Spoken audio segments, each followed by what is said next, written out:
Welcome to the Business Spotlight Series. My name is Steve Kiyama, and I'm the owner of Action Coach Western Fairfax. And today we're going to speak with Juan Pimentel, and I'm going to ask him to pronounce it correctly because I think I've pronounced it the American way. We're going to ask him about his business and his journey to business ownership, the challenges, best practices, and kind of share a peek into what it's really like to build and operate a business. So if this is your first time on the channel, be sure to like and subscribe to get notifications when we drop new conversations like this. Juan, welcome. Thank you very much for being here with us today. And please give us kind of a brief overview of your background and a little bit about your business. Thank you, Steve. Thank you for the opportunity to speak to you. So yeah, quick background. I think I said earlier, I'm a dad. I am a service-disabled veteran. I've spent the last 10 years in sales, and about half of that time working in the intersection between telecommunications and IT from a physical layer perspective. And so I saw the writing on the wall last year as far as the release commercialization of ChatGPT, and I decided to go at it solo. And 10 months later, Quixotics, we're still alive, and we're really hyper focused on capitalizing on the massive growth that AI has to offer to everybody in the data center ecosystem. It's getting to be a really interesting space right now.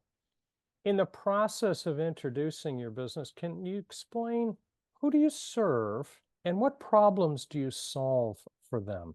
So I'll start by giving you my elevator pitch, Steve. My elevator pitch is Quixotics helps organizations navigate the AI data center space and provide strategic capabilities that drive results. So we serve primarily two main things or two main groups of types of organizations. One is systems integrators slash contractors on the low voltage telecommunications side. Also, manufacturers of solutions, especially networking solutions that go into the data centers. But basically, any type of organization, whether it's a service or a commodity, a solution that wants to either penetrate or grow their market share within the AI data center ecosystem would benefit from our services. And really depends as far as benefits, right? Value is if you're an organization, your benefit, your value would be, hey, I'm growing my market share.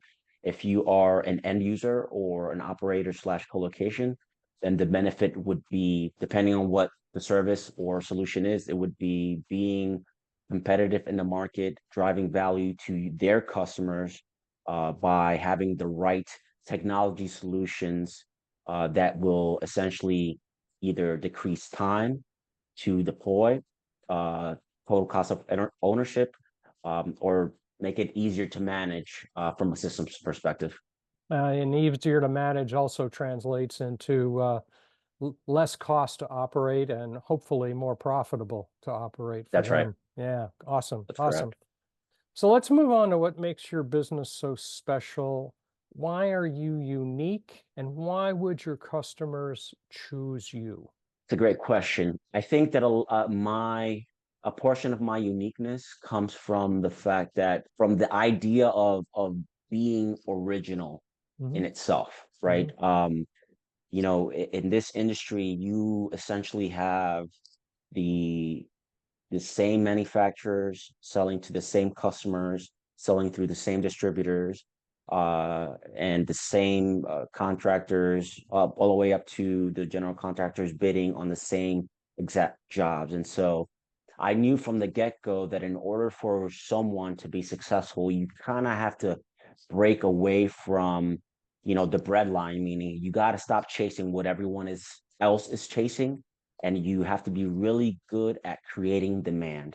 Hmm. And so the way that someone creates demand is by identifying a problem, not necessarily that doesn't exist yet, but I identifying a problem or an opportunity that no one else has done Hmm. so. Hmm. So I think I mentioned earlier, by training, I've never been to business school. I didn't. I'm not an engineer. I'm not an Hmm. electrical engineer. But I found a way to harness the skills Mm-hmm. based off my personality, my personal experience, and also my military training Mm-hmm. into something that provides a unique value proposition for our customers and our partners. Okay, very good. And what's one thing you wish more people knew about your business? That we are committed to figuring out how AI, to be specific, will impact how data centers are built, operated, and designed Mm-hmm. over the next 5 to 10 years. And Mm-hmm. the reason why I say that is because there's a lot of hype in the market right now. Mm-hmm. Just like a couple of years ago when everyone was talking about 5G, and I had a former colleague say, I just wish people would say that they don't know what it means. And I think that's where we're at Mm-hmm. for the most part with AI is it's so new, and it's still, and that newness is it's there, but it's still at the very top, and it's yet to trickle down to where I typically operate. And so it's helping organizations navigate the space Mm-hmm. that's going to allow them to grow and allow my companies to grow. So in short, I would say that the biggest benefit to customers and partners is common interest to be successful. Awesome. And that's very Awesome. important. This kind of leads us into marketing in a sense. So marketing's kind of vital to driving a business forward. You got to help people know, the right people know that you're there and that you're positioned to solve the problem for them. What's the number one marketing strategy that's been working for you so far? Well, certainly LinkedIn is indispensable for any organization, regardless of Mm-hmm. the size. Mm-hmm. And I will say this, which is ironic because I am committed to working in the space, having kind of AI as the core of the function or the objective. Mm-hmm. I used four tools to create this company. One is Google, one is YouTube, one is a service called TaylorMade, and the other one is ChatGPT. Mm-hmm.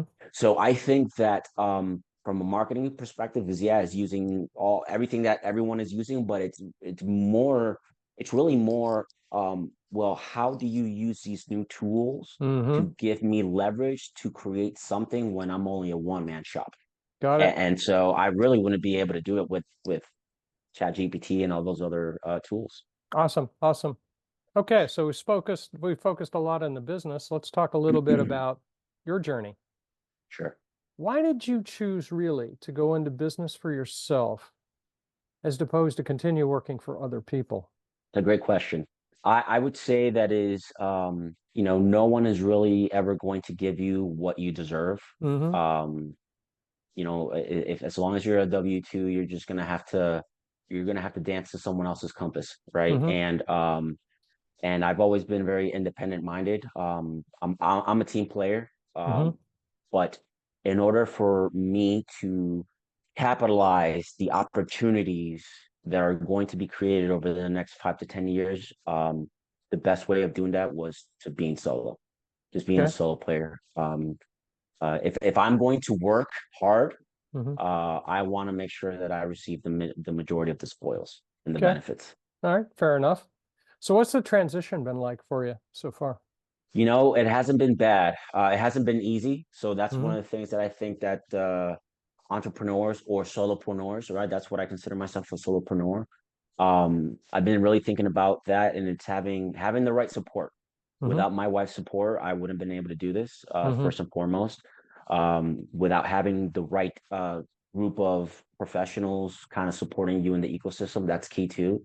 Knowing who recognizes your value and your potential is also critical, right? Mm-hmm. Because speaking from a transitional perspective, right, is I've had a lot of situations where people would love to give me a job, Mm-hmm. and then I would say, well, why don't you hire my company to do it? And then they start kind of scratching their heads, right? But it's Mm-hmm. like, it's the same person. It's the same. It's even more valuable because you're giving a service disabled veteran-owned business the opportunity to grow. And so it's just one of the hardest things has probably been managing Mm-hmm. people's perception of you, which at the end Mm-hmm. of the day, you just have to kind of work and then demonstrate that. But the opportunities that have been presented in front of me to include something like this, right? Mm-hmm. That's really where it's at. I think that the basically what brought you and I was together was a post that I had or a comment to something, and Mm-hmm. it's you just have to work. You Mm-hmm. have to work, you have to grind, and you have to do those things that are required that you don't really want to do. Mm-hmm. But it's critical that you do those things that you don't want to do, like cold calling, for instance, Mm-hmm. um, because that's what's going to differentiate you. That's what's going to get you into the new account. That's what's going to give you visibility to that next opportunity. Okay, awesome, awesome. So from here, let's fast forward a little bit. You talked about the past, let's talk about the future. Let's talk about the future. Where do you see the business in the next 3 to 5 years? That's a great question. I would say short term, 3 years. I see myself having a strong team of sales consultants focused on every single trade that's related to data center design engineering. Mm-hmm. I see me surrounded by a team of hunters driving value to our customers. Okay. I see the growth into other verticals, Mm-hmm. having SBA certification, for instance, being able to directly support federal customers and users through several contracts. And then obviously taking the business international because I live in a very unusual place, which is Loudoun County, which is the global headquarters of data centers, right? Um, but AI, as the hyperscalers and large enterprises want to scale it, and how consumers want to need it moving forward, it's going to require the building of similar ecosystems throughout the world, Mm-hmm. Mexico, Central America, South America, Africa, and so I think it's a really good opportunity long term to kind of export uh, the experience Mm-hmm. that we've learned here in Northern Virginia to other places in the world and other markets. Awesome, awesome, awesome. So you see yourself evolving from solopreneur to team leader. Absolutely. Yeah. Yeah. Okay. I'm willing. So how would you describe your leadership style in a business Mm, context? that's a great question. Well, so in the military and the army, leadership basically meant for me is don't ask anybody to do something that you wouldn't do yourself. Your soldiers always eat last. You lead from the front, and leadership from a just a definition perspective is convincing others or persuading others to believe in what you believe. Mm-hmm. And Okay. so obviously I'm a solopreneur. I don't have any employees. But I Today. think today, right. But I think that and this it's taken me several years to acknowledge that while I may not be an executive type, an MBA type that has $100 haircut and an Mm-hmm. expensive suit, other people see what I'm doing in the market and have come Mm-hmm. up to me and say, "You've been an inspiration." As a matter of fact, they've even kind of started doing what I've done Mm-hmm. because they see the value of Good. what I'm doing. And so, from that perspective, That's an aspect of leader, leadership. yeah, absolutely, it's Mm-hmm. forging a new path. So yeah, that's how I think I define it at the moment. Okay, awesome, awesome. So we've covered an awful lot of ground in the conversation so far. So for those watching, I highly encourage you to save this, come back a few times, listen to it again, and pick up some of the nuggets that we've been talking about here, because there's been some really interesting stuff. As we kind of get towards wrapping up, I'd like to ask a couple of rapid fire questions. So I want to get some top of the head ideas here for each one of them. What would you say is the key to success for you? Hard work. Hmm, fair enough. Yeah. Okay. What is your one piece of advice for other business owners?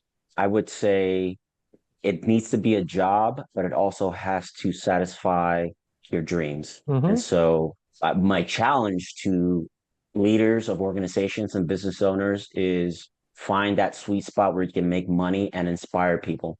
Mm-hmm. I think Awesome. everyone's going to be happy. Awesome. Good. What is one book you're reading now or have read most recently that's made impact?